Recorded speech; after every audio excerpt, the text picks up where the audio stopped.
spend their lives in captivity.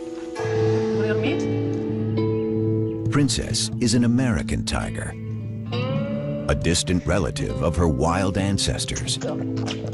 She doesn't even know how to hunt. Most tigers in America aren't found in zoos. They're privately owned. There are more than twice as many of them as the highly endangered wild tiger. This could change if new legislation is passed that would ban the private ownership and breeding of tigers.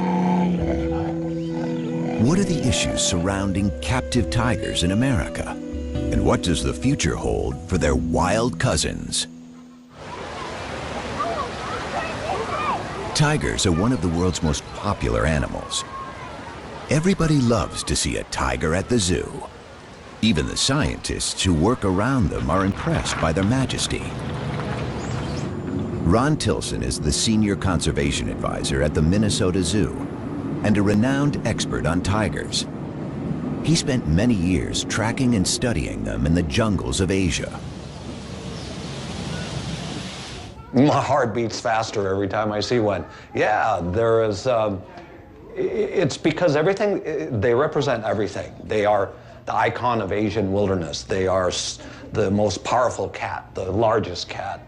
They are, in my opinion, one of the most attractive cats. But it's also the fact that essentially we have evolved as a species with the tiger, and the tiger is one of the only animals on Earth that preys and eats people. And when a tiger looks at a human being, I think the tiger sees us for exactly what we are. We are nothing more than a piece of meat.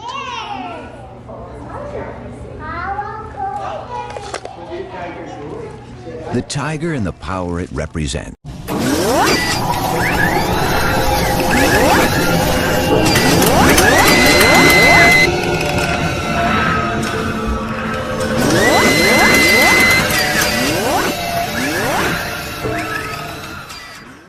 has always fascinated us.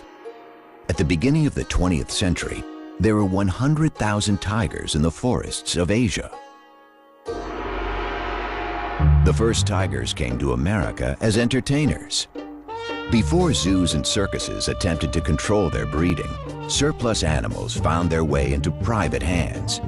Soon, everyone from the rich and famous to companies and sports teams wanted a piece of the big cat. For some Americans, like the character of Tony Montana in the movie Scarface, owning a tiger became a symbol of success.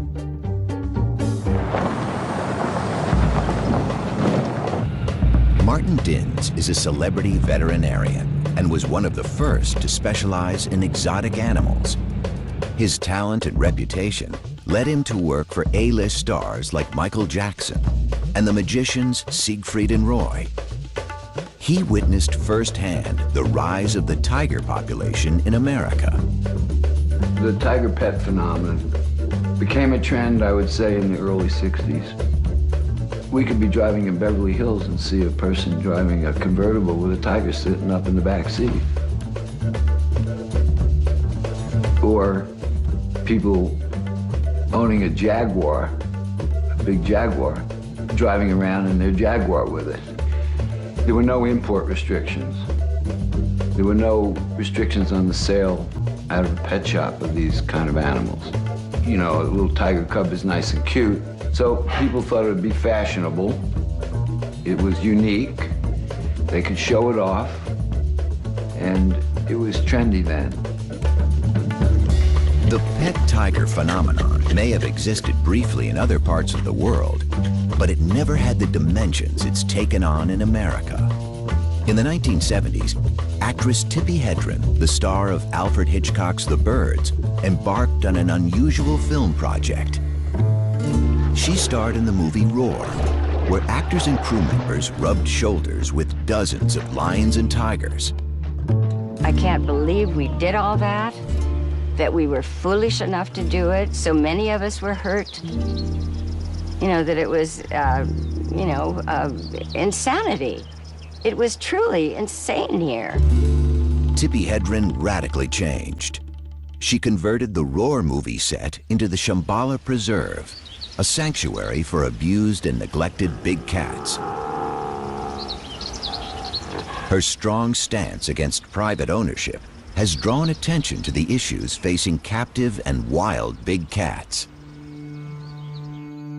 In the wild, tigers are threatened by habitat destruction and human encroachment. They've been hunted and poached for their skins. Most of all, they suffered from the illegal trade of their parts for use in traditional medicine. 97% of the species have been wiped out over the last 100 years. And with only 3,200 wild tigers left, they are facing a total crisis. Well, just about everything has been tried, and just about everything has failed. Everyone is trying to think through how to go about making a future for tigers, and the bottom line is that we've failed in every example. There is no one place you can put your finger and say, aha, here's the magic formula on how to save tigers. Tigers have been on the endangered species list since it was established. In 1973, it became illegal to import tigers born in the wild. So the tigers living in the United States today are American, born and raised. The population of captive tigers has been steadily growing. In the wild, a female spends a couple of years teaching her 3 or 4 cubs how to hunt and fend for themselves. But in captivity, she can breed every year. Today, most American tigers are privately owned, and some people still keep them as pets.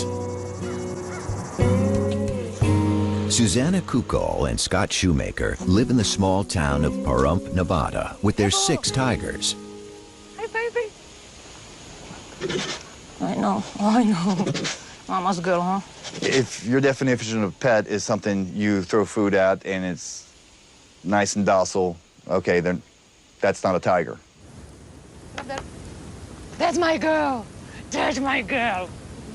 Oh, that's my girl. In the cage, it's just fun. Outside, that's when it's like, okay, we are going for the walk, we are gonna go for the training. So outside is like you are in school. In the cage, it's, okay, it's their place, it's their home. Oh, somebody's being cute. So basically, that's the golden rule. You don't push them into any serious training in the cage, and you never ever turn the back on a tiger. But not all captive tigers are pets or collector's items. Some private owners see themselves as conservationists and believe America is the tiger's Noah's Ark. Patty Perry runs her own Center for Conservation and Education in Southern California. She is also the vice president of the Feline Conservation Federation, the largest organization promoting private ownership and breeding of captive exotic cats in the United States. It's far from perfect, but in our world today, we have to have captive breeders, private captive breeders. We have to have private educators, because the zoos can't do it all. You don't get that kind of contact and that kind of one-on-one at a zoo. They have been poached, they have been hunted for their pelts and for their internal organs, and we have very, very low populations. This is Prana, the standard. The snow white is Vishnu.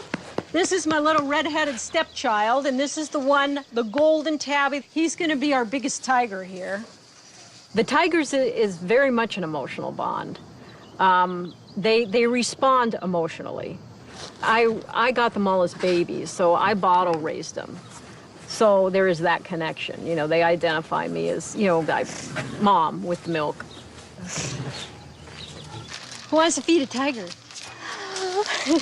I'll kind of start on this end and give you guys a chance. I want you to hold the stick. Just hold the stick and put it right through there. Come and have a bite. Okay, who's next? These cats being 6 generations, right, you know, captive bred, and their primary contact being human beings are not going to be the same as a cat that's in the wild. It's a completely different animal. But will they ever be wild animals?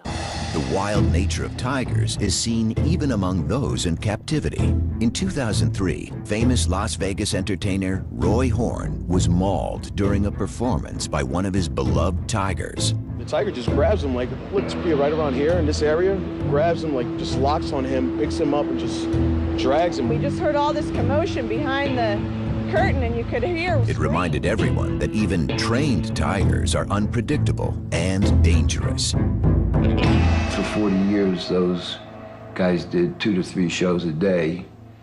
In the beginning, 7 days a week. That's a lot of exposure to a tiger. If you fall down in front of one of these big cats, and especially with tigers, they're gonna carry you off, regardless of what your relationship is with them. He's got a thing for me, Patty. I know, he does. In my career as a zoological veterinarian, I've worked the gamut of facilities and owners that have tigers.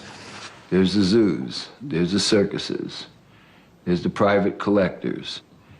And years ago, there were a lot more of the illicit owners of these animals.